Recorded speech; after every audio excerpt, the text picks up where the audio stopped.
Assalamualaikum warahmatullahi wabarakatuh. Selamat datang di podcast kami. Hari ini bersama kami, Saya Vivi Rahmawati. saya Aulia Salsabila Wibowo, yang mana hari ini kita akan membahas sejarah sastra Indonesia. Yaitu yang dimulai dari sastra embrional hingga sastra pada saat ini, yaitu tahun 2000-an. Oke, kita mulai dari sastra embrional ya teman-teman. Teman-teman tahu nggak apa itu sastra embrional? Apa sih, Kak? Jadi, sastra embrional itu adalah arah awal perkembangan sastra di Indonesia, yang mana waktu itu sastra belum ada untuk ditulis. Maksud saya, sastra waktu itu masih secara lisan turun-temurun gitu, Kak. Iya, contohnya pada saat itu sastranya berupa pantun, legenda, cerita rakyat, dan matra. Dan benar kata Mbak Salsa tadi, sastra pada saat itu melalui turun-temurun, yaitu mulut ke mulut. Karena pada saat itu masyarakat belum mengerti bahasa aksara. Benar sekali. Tapi ya, walaupun tidak ditulis, maksud saya secara mulut ke mulut, tetapi mempunyai makna yang dalam loh. Contohnya kan di dalam puisi itu ada rima, irama, serta maknanya di situ. Makanya tetap dalam sekali, Kak. Pada intinya, sastra embrional itu merupakan cara orang zaman dahulu menuangkan pikirannya, nilai-nilai yang berhubungan dengan budaya mereka pada saat itu. Betul banget. Nah, jadi sastra embrional ini menjadi akar banget nih buat sastra-sastra selanjutnya. Nah, kita masuk ke sastra angkatan Balai Pustaka, di mana sastra angkatan ini dari yang dulunya sastra itu hanya dari lisan ke lisan turun-temurun, sekarang sudah mulai ditulis dan dicetak loh, Kak. Oh iya, benar. Pada tahun 1920-an, kolonial Belanda itu mendirikan suatu lembaga yang namanya Balai Pustaka.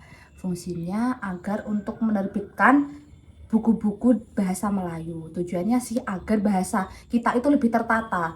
Dan efeknya pun bagus karena pada saat itu bahasa kita itu menjadi lebih terkenal.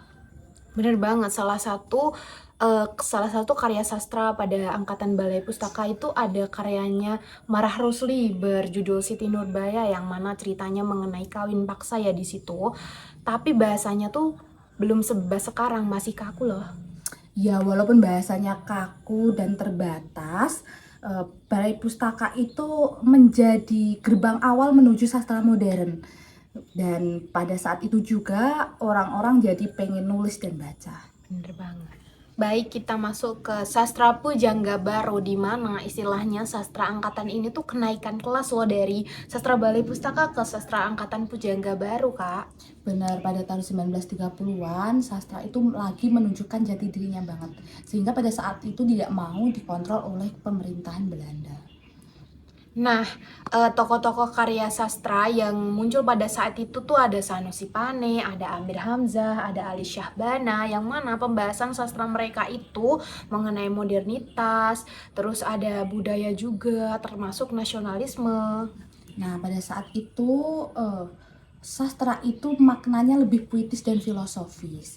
Jadi makna di dalam sastra itu tuh dalam banget, sebagai bentuk menyuarakan tentang identitas bangsa dan bentuk perjuangan kita terhadap kemerdekaan. Nah, kita masuk ke angkatan 45, yaitu sastra pada angkatan 45 ini kerasa banget gregetnya karena pada saat itu masih awal-awal banget Indonesia mengalami kemerdekaan. Nah, penulis-penulis daerah ini tuh juga menyuarakan pendapat mereka melalui tulisan mereka yang meledak-ledak serta emosional loh. Nah, nama-nama besar yang keren itu salah satunya Chairil Anwar, Ali Apin, Idrus. Dan pada saat itu ada suatu karya yang ikonik dengan judul Aku dan Karawang Bekasi karya Chairil Anwar, di mana di dalam karyanya itu memiliki makna yang dalam banget, tapi tetap jujur, tegas, dan semangat menuju kemerdekaan. Nah, selain menyuarakan kemerdekaan, mereka itu juga menyuarakan suara rakyat yang terpendam loh. Bayangin aja di angkatan 45 ini tuh kayak suara lantang anak muda gitu loh, biar negara kita nggak boleh dijajah lagi gitu. Berarti suaranya anak remaja pada saat itu, generasi muda itu menyuarakan lewat karya-karya sastra Bener gitu, Mbak. banget, iya. Nah, Setelah sastra angkatan 45, kita masuk ke sastra angkatan 66, yang dimana kondisi politik saat itu sedang memanas ya teman-teman, yaitu Soekarno yang tumbang dan Orde Baru naik. Benar, terus pada saat itu tema yang diangkat di angkatan 66 ini sudah mulai menyinggung mengenai kritik sosial dan politik. Namun bahasanya belum sebebas saat ini, belum sebebas angkatan terusnya juga karena masih di bawah sensor dan tekanan pemerintah pada waktu itu yang ketat banget. Nah, kita setelah itu masuk ke sastra 70-an yang dimana saat itu mengusung tema-tema yang lebih eksistensial. Jadi penulisnya itu lebih mencari makna hidup.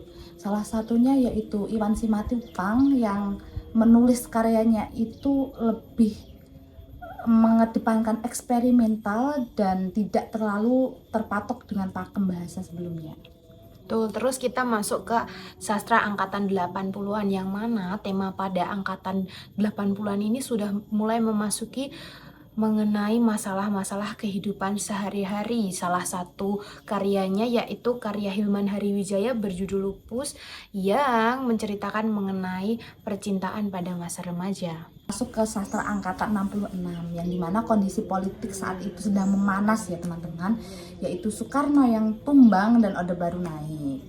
Benar, terus pada saat itu tema yang diangkat di angkatan 66 ini sudah mulai menyinggung mengenai kritik sosial dan politik. Namun bahasanya belum sebebas saat ini, belum sebebas angkatan terusnya juga karena masih di bawah sensor dan tekanan pemerintah pada waktu itu yang ketat banget. Nah, kita setelah itu masuk ke sastra 70-an yang dimana saat itu mengusung tema-tema yang lebih eksistensial. Jadi penulisnya itu lebih mencari makna hidup. Salah satunya yaitu Iwan Simatupang yang menulis karyanya itu lebih mengedepankan eksperimental dan tidak terlalu terpatok dengan pakem bahasa sebelumnya.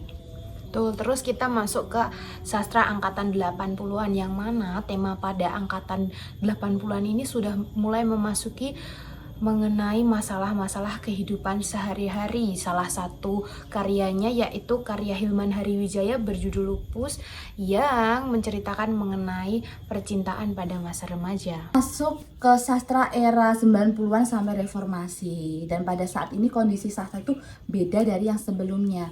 Para penulis-penulis itu lebih berani mengangkat isu-isu yang dianggap tabu. Nah, bener banget.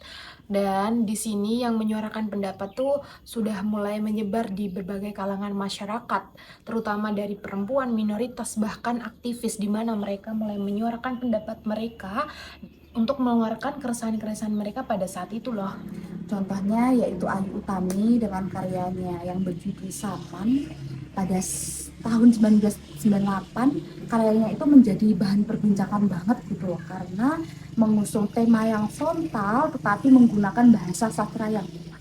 Nah, dan di pasca era reformasi ini, media-media sastra itu nggak cuma berbentuk buku, tapi mereka mulai menyuarakan pendapat dan suara mereka itu lewat media massa, seperti blog, zone, atau yang lainnya lagi loh, Kak. Berarti pada saat ini udah mulai berani banget gitu ya. Bener menyuarakan. banget.